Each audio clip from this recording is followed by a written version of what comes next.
little break there. I just want to make sure we're on the same page. What I shouldn't have done here, and this is, I should have thought about this, is the first thing I should have done was start taking money out of the checking account when clearly I had to think about when we were starting to take money out of this 401k. So I started taking money out of the checking account to let the interest build on the other one. And when I did that, I built this over to this number, reducing the checking account number and letting it become a lower number, which is fine. The next thing I needed to do was start taking this amount of money out of the 401k. So I started taking it out here, and when I took it out here, I need to take it out the next year.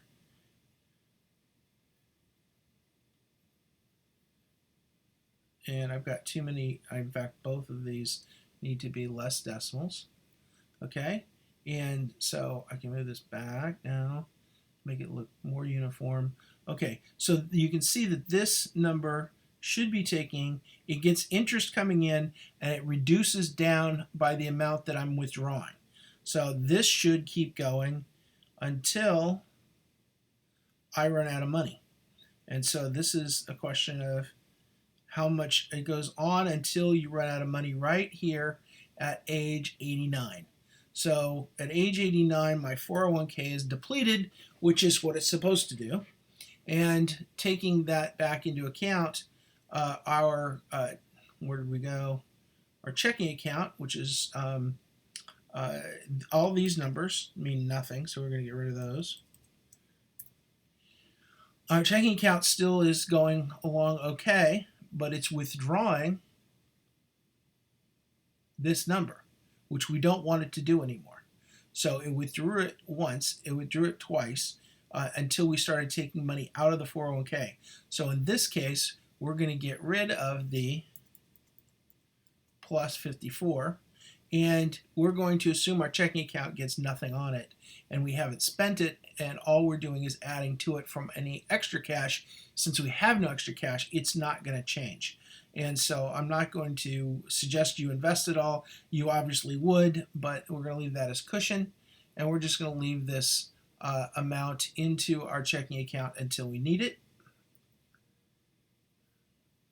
And we run out of money right here. This is a red letter day, so I'm going to put red there. That is the end of checking account, and the end of the 401k.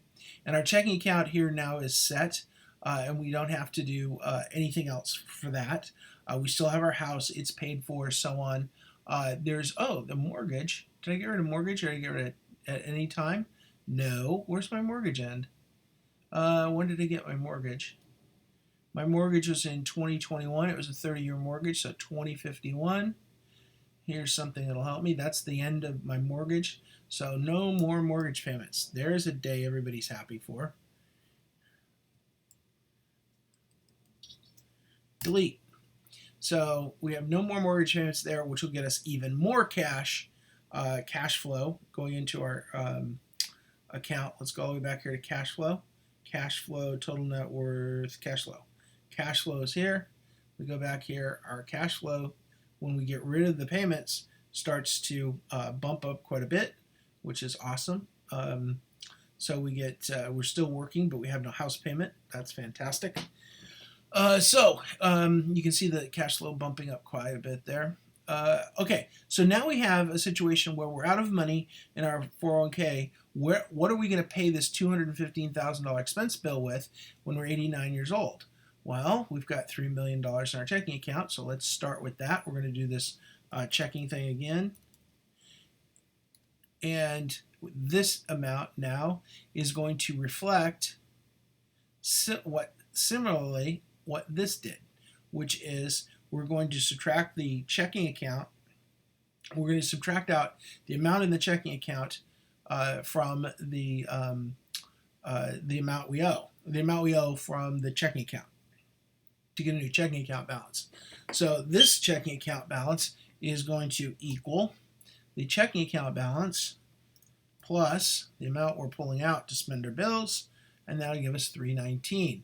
Now, this $319 here that we're going to have in a checking account is going to be typical of moving across the line here. So now this cell equals this one plus this one, right? So now this should be able to take us out straight across to, we have only $860,000 in our checking account, but we're paying to $300,000 a year in monthly bills. And of course, these numbers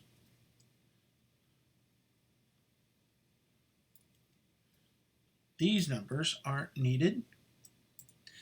So our checking account here is starting to withdraw out. Our card collection has gone up to $12,000, $13,000. Might have wanted to get rid of that. And then this is the house, and this is 58 is our collectibles. Oh yeah, college savings is gone. Roth college savings should be gone. Is it gone? Yeah, it's gone. Okay, and then the Roth IRA and the collectibles and the 401k. So the collectibles ended up with actually being worth a little bit of money, $150,000. And then this line right here,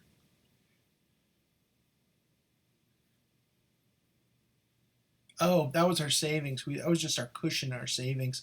So you really could have gotten more out of your savings than that. So that you would probably dump all this checking into your savings and into other investments and give it a higher rate of return. But we don't have to do that. All we have to do is tell ourselves or show ourselves that we have money left over when we're old. And you can see that we do have money left over when we are 98 years old. We have plenty of money left over given this plan. So we ran out of money in our 401k, but we did not run out of money in our cash, in our checking account. And we didn't even include interest in our checking account or our savings account. And so that clearly would have paid you considerably more. Okay, so that is a plan. It is a huge endeavor to get there. You have to remember that you need to adjust several times. What else could we do in this plan? Oh, we could buy cars. We could have a vacation home. We could actually have vacations. I have no vacations. There's not a vacation in this whole plan. There's no holidays. There's no gifts for the kids that are expensive. I didn't buy the kids cars.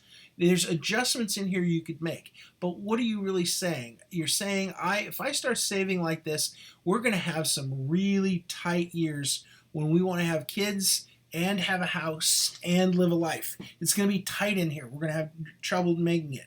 But if we get through those years and we've educated ourselves so we have good paying jobs, then when we get into these other years, we've got lots of money rolling around that we can spend to have a really good life. Now, we may want to adjust that over time, but right now we know that the toughest years in this particular plan are going to be right in here where you've really got two kids. You know, you've got this child, if it comes early, it's going to be even tighter, right? Because now you've got two kids in diapers at the same time needing childcare while you're trying to work. And all of these numbers include two people working at really good jobs, fairly good jobs. So, nobody here is playing for the NBA or anything, but they're making good money. And it's still tight. So, these are the things you need to consider. That is one way to work out a plan. Everybody's plan's different. You just need to know how to manipulate the variables to get to a plan that makes sense to you. And what you really are looking for is, if you're here, you spent money on a wedding, that wedding money could have helped.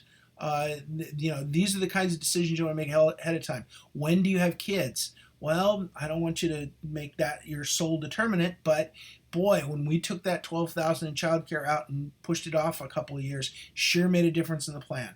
So as you can see, there's lots of little manipulations in the plan and decisions you got to make that will be helpful to you in formulating your plan.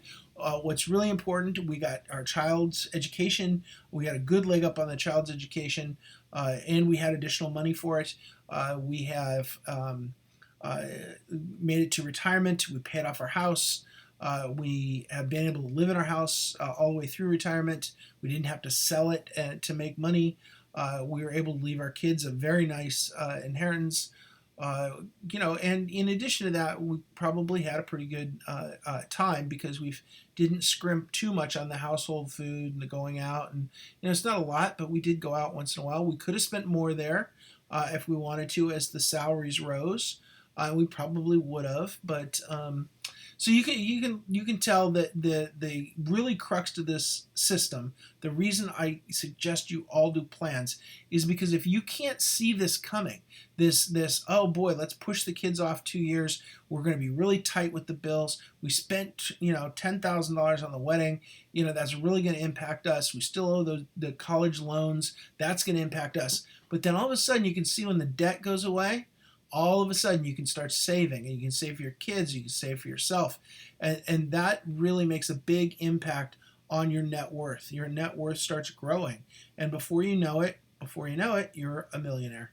And so that's millionaire by 59. That's not bad from starting from nothing, and raising two kids and a family and so on.